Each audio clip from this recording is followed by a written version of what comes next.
প্রত্যেকটি ক্যাম্পাসে ক্ষমতাসীন দল বিএনপির ছাত্র সংগঠন ছাত্রদল নির্বিচারে ছাত্র যেই সংগঠনগুলো ক্রিয়াশীল রয়েছে বামপন্থী ডানপন্থী মধ্যমপন্থী কাউকে তারা বাদ রাখছে না, সকলের উপর তারা হামলা চালাচ্ছে। এবং জুলাই পরবর্তী ক্যাম্পাসে যেই সহনশীলতার রাজনীতির আমরা প্রত্যাশা করেছিলাম সেটি বিঘ্নিত করে ক্যাম্পাসে তারা ত্রাসের রাজত্ব সৃষ্টি করেছে। আপনারা জানেন গত 2 দিনে জাতীয় ছাত্র শক্তির জগন্নাথ বিশ্ববিদ্যালয়, Titumir college, Dhaka college, Lakshmipur polytechnical সহ সারা বাংলাদেশে বিভিন্ন আমাদের যেই শিক্ষার্থীরা রয়েছে তাদের উপর ছাত্রদল সন্ত্রাসী কায়দায় দেশীয় অস্ত্রশস্ত্র নিয়ে হামলা করেছে এবং তাদের প্রত্যেককে ক্যাম্পাস থেকে জোর করে বের করে দিয়েছে। তার পরিপ্রেক্ষিতে এই ক্যাম্পাসের নৈরাজ্যতা বন্ধ এবং প্রশাসনের কাঠের চশমা হটিয়ে এর বিরুদ্ধে অবস্থান জানানোর জন্য আজকে জাতীয় ছাত্র শক্তির আজকের এই রাজু ভাস্কর্যে বিক্ষোভ সমাবেশ। আজকের এই বিক্ষোভ সমাবেশে উপস্থিত রয়েছেন আমাদের ঢাকা বিশ্ববিদ্যালয়ের জাতীয় ছাত্র শক্তির বিপ্লবী সভাপতি, জুলাই গণঅভ্যুত্থানের অন্যতম সমন্বয়ক তাহমিদুল মুনাসির চৌধুরী। এছাড়াও উপস্থিত রয়েছেন সম্মিলিত বেসরকারি বিশ্ববিদ্যালয়ের সম্মানিত সদস্য সচিব এবং আমাদের আরো ইউনিটের নেতৃত্ববৃন্দ। সর্বপ্রথম কথা বলার জন্য অনুরোধ করব, আজকে আপনারা জানেন তিতুমির কলেজে হামলা হয়েছে এবং সেখানে আমাদের সভাপতি, ছাত্র শক্তির সভাপতি এবং সাধারণ সম্পাদককে বেধড়ক মার দেওয়া হয়েছে এবং তারা এখন ঢাকা মেডিকেলে চিকিৎসাধীন অবস্থান রয়েছে। এই বিষয়ে প্রতিক্রিয়া ব্যক্ত করার জন্য অনুরোধ করব জাতীয় ছাত্র শক্তির কেন্দ্রীয় কমিটির যুগ্ম আহ্বায়ক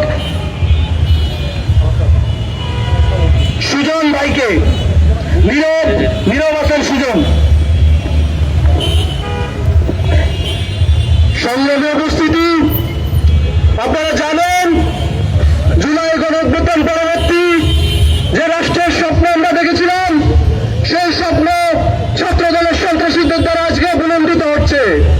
ক্যাম্পাসে ক্যাম্পাসে সন্ত্রাসী কর্মকাণ্ড এবং ছাত্রদের যে নৈতিক দাবি, যে অধিকার, সে অধিকার থেকে বঞ্চিত করে ছাত্রদের উপর হামলা করে তারা ক্যাম্পাসকে কলুষিত করছে।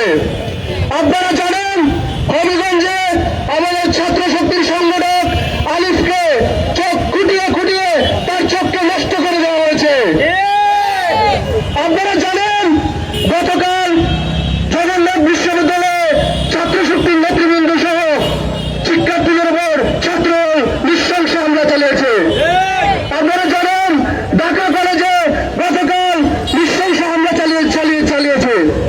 আপনারা জানেন আজকে সকালে তিতুমিরে জুলাই গণঅভ্যুত্থান দিবস উপলক্ষে আয়োজিত কর্মসূচিতে ছাত্রদলের সন্ত্রাসী আহ্বায়ক ইমাম এবং সদস্য সচিব সেলিম, তার অনুসারীরা আমাদের ছাত্র শক্তির আহ্বায়ক শাখাওয়াত হোসেন এবং আল নোমান নীরবের উপর হামলা চালিয়েছে। তাদেরকে মাটিতে ফেলে বেধড়কভাবে আহত করা হয়েছে। আমরা কি এমন রাষ্ট্র চেয়েছিলাম যেখানে শিক্ষার্থীদের অধিকার আদায়ের জন্য যে ছাত্র সংগঠনগুলো কাজ করে যাচ্ছে, জুলাই পরবর্তীতে ক্যাম্পাসে ভারসাম্যপূর্ণ রাজনীতি প্রণয়নের জন্য কাজ করে যাচ্ছে, আজকে তাদের উপর হামলা হয়েছে, কালকে আপনার উপর হামলা হবে না, তার গ্যারান্টি কে দিবে?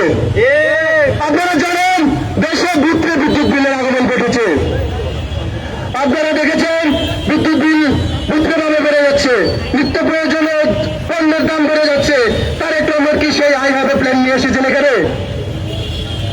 আমরা সতর্ক করে বলে দিতে চাই, আর যদি আমার কোনো ভাইয়ের উপর আক্রমণ করা হয়, কোন এক ফুটা রক্ত জড়ে এই ছাত্রদলকে ছাত্রলীগের মতো ক্যাম্পাস ছাড়া করবো আমরা। আমি আমার সংক্ষিপ্ত বক্তব্য শেষ করলাম। ধন্যবাদ নীরব হোসেন সুজন ভাইকে। এই মুহূর্তে আপনারা গতকালকে ঢাকা কলেজের আমাদের জাতীয় ছাত্র শক্তির নেতৃত্ববৃন্দকে খুঁজে খুঁজে বের করে তাদেরকে মারা হয়েছে। এই বিষয়ে বক্তব্য দেওয়ার জন্য অনুরোধ করব জাতীয় ছাত্র শক্তির কেন্দ্রীয় দপ্তর সম্পাদক ঢাকা কলেজের শিক্ষার্থী মাহফুজুর রহমানকে। উপস্থিত সকল সাংবাদিকবৃন্দ এবং আমার সহযোদ্ধাগণ, সবাইকে আমার সালাম এবং শুভেচ্ছা। আজকে জুলাই গণ অভ্যুত্থান দিবসে অত্যন্ত দুঃখের সাথে বলতে হচ্ছে, জাতীয়তাবাদী ছাত্র দল, তারেক রহমানের গড়া দল, শহীদ জিয়ার গড়া দল, জাতীয়তাবাদী ছাত্র দল সারা বাংলাদেশে প্রকাশ্যে সন্ত্রাসী করে বেড়াচ্ছে এবং আমরা শুনে যাচ্ছি এই সকল হামলা অত্যন্ত পরিকল্পিত হয়ে কেন্দ্রীয়ভাবে নির্দেশনায় তারাই করছে। এই হামলাগুলো তারা করছে ইচ্ছাকৃতভাবে, কোনো কারণ ছাড়াই করছে। বন্ধুগণ, আমি ঢাকা কলেজের একজন শিক্ষার্থী। আমি গতকাল রাত থেকে ফোন পাচ্ছি ক্যাম্পাসে আসলে আমাকে মেরে ফেলা হবে, আমাকে ক্যাম্পাসে ঢুকলেই মেরে ফেলা হবে, আমাকে খোঁজা হচ্ছে। আমার রুমে কয়েকবার যাওয়া হয়েছে, জুনিয়র ছেলেপেলেদের দিয়ে ছাত্র দলের নেতাকর্মীদের পাঠিয়ে আমাকে খোঁজা হচ্ছে, আমাকে হত্যা করা হবে। এই দিন আজকে দেখতে হচ্ছে বন্ধুগণ, আজকে জুলাই গণ অভ্যুত্থান দিবস। আজকে বন্ধুগণ বলতে যাচ্ছি, আমার ক্যাম্পাসে একটা ছেলে, তার নাম বলছি না, ওই ছেলে কেবলমাত্র আমাদের সাথে চলাফেরা করে, আমাদের সাথে ঘোরাফেরা করে, এই কারণে ওই ছেলেকে রড দিয়ে পিটানো হয়েছে গতকালকে। আমরা এই হামলার তীব্র নিন্দা ও প্রতিবাদ জানাই। আমরা বলতে চাই বন্ধুগণ, আমরা ছাত্রলীগ দেখেছি, আপনারা যদি মনে করেন এই মার দিয়ে, এই হামলা করে, এই রড দিয়ে পিটে আপনারা ক্যাম্পাসে ভয় বিস্তার করবেন, প্রভাব বিস্তার করবেন, শিক্ষার্থীরা আপনাদেরকে ভয় পাবে, আপনারা ভুলে যান না। এই ছাত্রলীগের ভয় জুলাই গণ অভ্যুত্থানে বাংলাদেশের ছাত্র সমাজ ভুলে গিয়েছে, তারা ভয় কাটিয়ে উঠেছে। এবং আজকে বলতে হচ্ছে, বাংলাদেশের ছাত্র সমাজ হচ্ছে বাংলাদেশের বট গাছ, বাংলাদেশের ভিত্তি। এই ছাত্ররা হচ্ছে ভেসে আসা শেওড়া, এই ভেসে আসা শেওড়ার এখন বট গাছের বিচার করতে চায়, বট গাছকে মারতে চায়। আমরা বলতে চাই, যারা ভেসে এসেছেন সেইভাবেই আপনারা ভেসে চলে যাবেন। বন্ধুগণ, আমরা দেখছি আজকে জুলাই গণ অভ্যুত্থান দিবসে তারেক রহমানের নেতৃত্বে, তারেক রহমান সরকার, বিএনপি সরকার জুলাই গণ অভ্যুত্থানের ইতিহাসকে বিকৃত করে যাচ্ছে। তিনি নিজেকে জুলাই গণ অভ্যুত্থানের এক দফার ঘোষক হিসেবে প্রমাণ করতে যাচ্ছেন। বন্ধুগণ, স্পষ্ট করে বলতে চাই, আসমান জমিন এক হয়ে যাক, বাংলাদেশ উত্তর থেকে দক্ষিণ হয়ে যাক, পৃথিবী ঘুরে যাক, বাংলাদেশের জুলাই গণ অভ্যুত্থানের এক দফার ঘোষক কেবলমাত্র নয় ইসলাম। আমরা এই ধরনের জুলাই বিকৃতি কোনোভাবে, কোনো অবস্থায় মেনে নেবে না। এবং যারা ইতিহাস অতীতে বিকৃত করতে চেয়েছে, আপনারা দেখেছেন বন্ধুগণ, তারা বোরখা পরে বাংলাদেশ থেকে পালিয়ে বেরিয়েছে।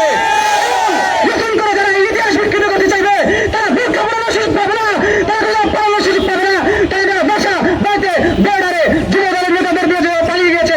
এইবার কোনো যুব দলের নেতারাই যারা তাদেরকে পালিয়ে যেতে পারে। অতএব এবার কোনো ছাড় পাওয়ার সুযোগ নাই, এইবার কোনো রক্ষা পাওয়ার সুযোগ নাই। যদি